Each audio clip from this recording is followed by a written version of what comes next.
Hello everyone, welcome to study IQ। Study IQ के इस video में मैं आपको पढ़ाऊंगा यूनाइटेड नेशन डेवलपमेंट प्रोग्राम यानी संयुक्त राष्ट्र विकास कार्यक्रम। ये जो संस्था है यूनाइटेड नेशन की जो न्यूयॉर्क में बेस्ड है, इसने अपनी एक लिस्ट दी है, आकांक्षी जिलों की रिपोर्ट दी है इंडिया के लिए। तो मैं आपको ये रिपोर्ट दिखाता हूँ। यहाँ पे पहले आप ये रिपोर्ट देख सकते हैं, aspirational district programme and appraisal. Bharat की सरकार ने 2018 में एक नई कोशिश करी। वो नई कोशिश ये थी कि बहुत सारे ऐसे जिले हैं जिनके ऊपर ध्यान नहीं जाता, जो हमेशा से बहुत ज़्यादा बैकवर्ड रहे हैं विकास में, बहुत पिछड़े रहे हैं विकास में। तो इनको एक नाम दिया गया, इनको पिछड़े जिले ना बोलकर आकांक्षी जिला बोला गया कि ये आकांक्षी जिले हैं भारत के, और इनकी संख्या है 112। यहां पे आप देख सकते हैं, ये वो 112 डिस्ट्रिक्ट हैं जो पूरे भारत के सबसे ज्यादा पिछड़े हुए हैं, सबसे ज्यादा जिनमें विकास हुआ ही नहीं। स्वतंत्रता जब से हमें मिली तब से ये बहुत ज्यादा पिछड़े रहे। तो ये प्रोग्राम जो शुरू किया था भारत सरकार ने, इसलिए किया था आकांक्षी जिले का कार्यक्रम, जिससे इन जिलों के ऊपर खास ध्यान दिया जा सके, इनके सामाजिक आर्थिक हर तरह का विकास यहां पे हो सके। तो उसकी अब रिपोर्ट आई है 3 साल के बाद, और यह रिपोर्ट दी है यूनाइटेड नेशन डेवलपमेंट प्रोग्राम ने, यूनाइटेड नेशंस ने, और उन्होंने इस प्रोग्राम की बहुत ज्यादा तारीफ करी है।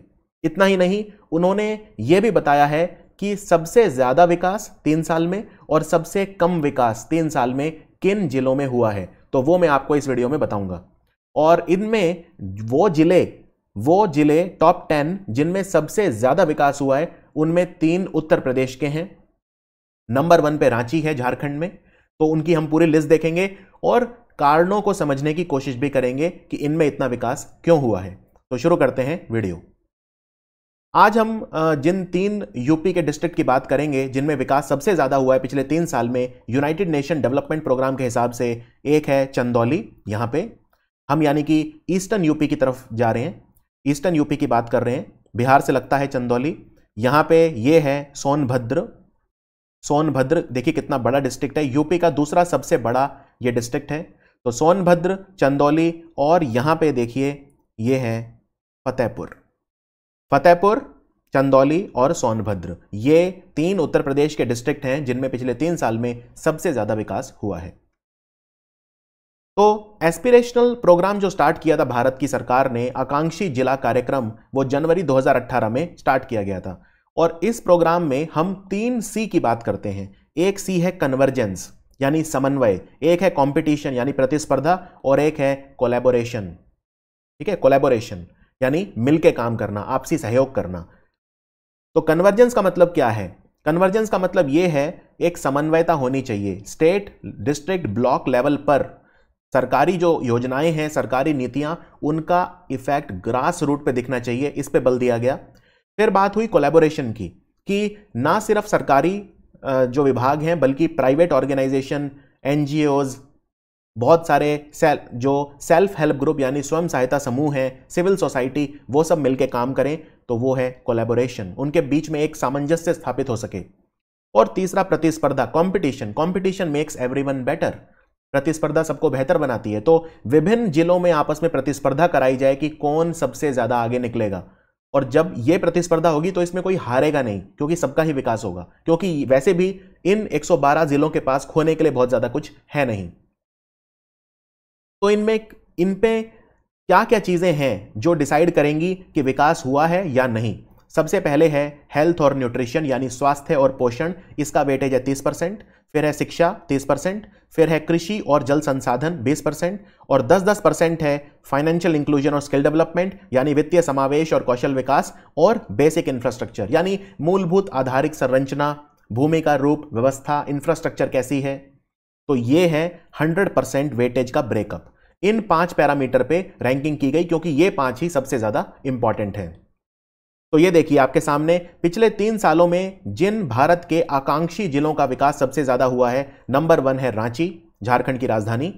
यूपी का चंदौली दूसरे नंबर पे है पूरे इंडिया में। तीसरे नंबर पे है झारखंड का सिमडेगा। फिर सोनभद्र है चौथे नंबर पे। मध्य प्रदेश का राजगढ़ 5वें पे। असम का गोलपारा 6ठे पे। यूपी का फतेहपुर 7वें पे। अरुणाचल का नामसई, कर्नाटक का रायचूर और झारखंड का फिर से गोड्डा। यानी कि टॉप 10 में 3 जिले हैं झारखंड के और 3 जिले हैं उत्तर प्रदेश के, राइट।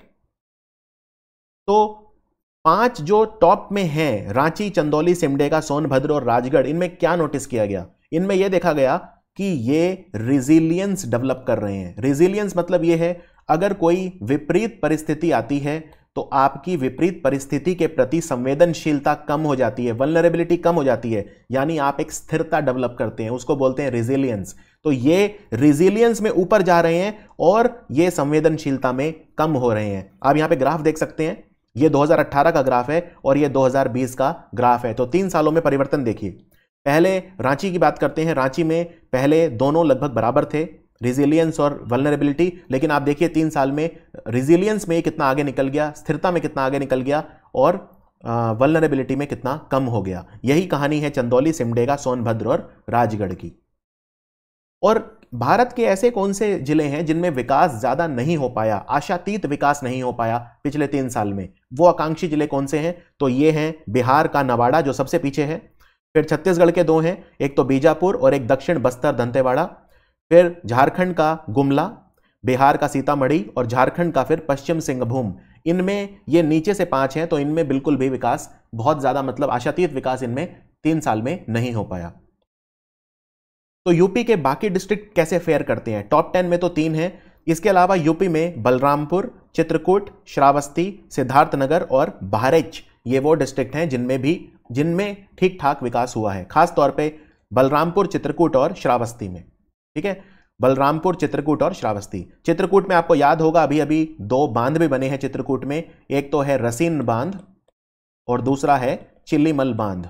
याद है, कई सारी परियोजनाएं चल रही हैं, बांध परियोजनाएं। एक अर्जुन सहायक परियोजना चल रही है महोबा में, जहां लाहचुरा बांध बन रहा है। तो चंदौली का एक एग्जाम्पल दिया है यूनाइटेड नेशन डेवलपमेंट प्रोग्राम ने कि चंदौली में यह विकास कैसे हुआ। तो इन्होंने ये कहा कि एक चावल होता है काला नमक चावल, वैसे तो ये सिद्धार्थनगर में ग्रो किया जाता है, भगवान बुद्ध राइस भी बोलते हैं इसे कई बार ये बौद्धिक जो मठ है वहां पे प्रसाद में भी दिया जाता है। तो वैसे तो सिद्धार्थनगर मेन जो है उसका हब है जहां पे ये ग्रो होता है, लेकिन और भी जगह है, मिर्जापुर में भी बहुत ज्यादा उगाया जाता है काला चावल, ब्लैक राइस। चंदौली के किसान जो हैं वो ब्लैक राइस को पहले ग्रो नहीं किया करते थे, ये चंदौली का नेटिव नहीं है, राइट।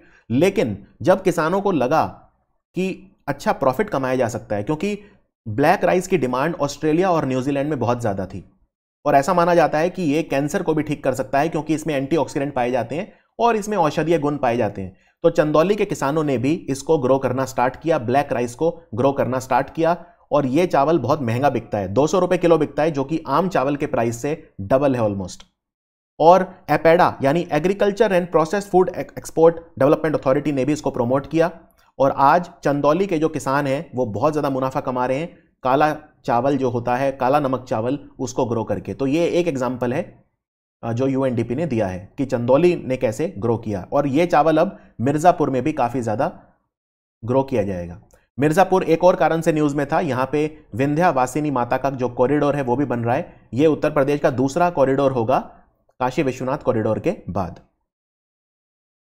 तो ये था हमारा वीडियो, उत्तर प्रदेश के कैसे 3 जिले यूनाइटेड नेशन डेवलपमेंट प्रोग्राम की टॉप 10 रैंकिंग में आए हैं, चंदौली, सोनभद्र और फतेहपुर। आई होप ये वीडियो आपको अच्छा लगा होगा। इस पे आप 1 से 2 MCQs एक्सपेक्ट कर सकते हैं और कोई भी डाउट हो तो आप नीचे कमेंट्स में लिख सकते हैं, मैं उसका रिप्लाई जरूर करूंगा। मैं आपको यहाँ पे ये भी बता दूं, हमारे UPPCS का जो कोर्स है एग्जाम के लिए वो भी आता है, पेड कोर्स है लेकिन ये, तो अगर आप इसको खरीदना चाहते हैं तो आप हमारी वेबसाइट विजिट कर सकते हैं या ऐप डाउनलोड कर सकते हैं, दोनों का लिंक मैंने डिस्क्रिप्शन में नीचे दे दिया है। तो मिलते हैं आपसे स्टडी IQ के बाकी वीडियोस में। Thank you for watching.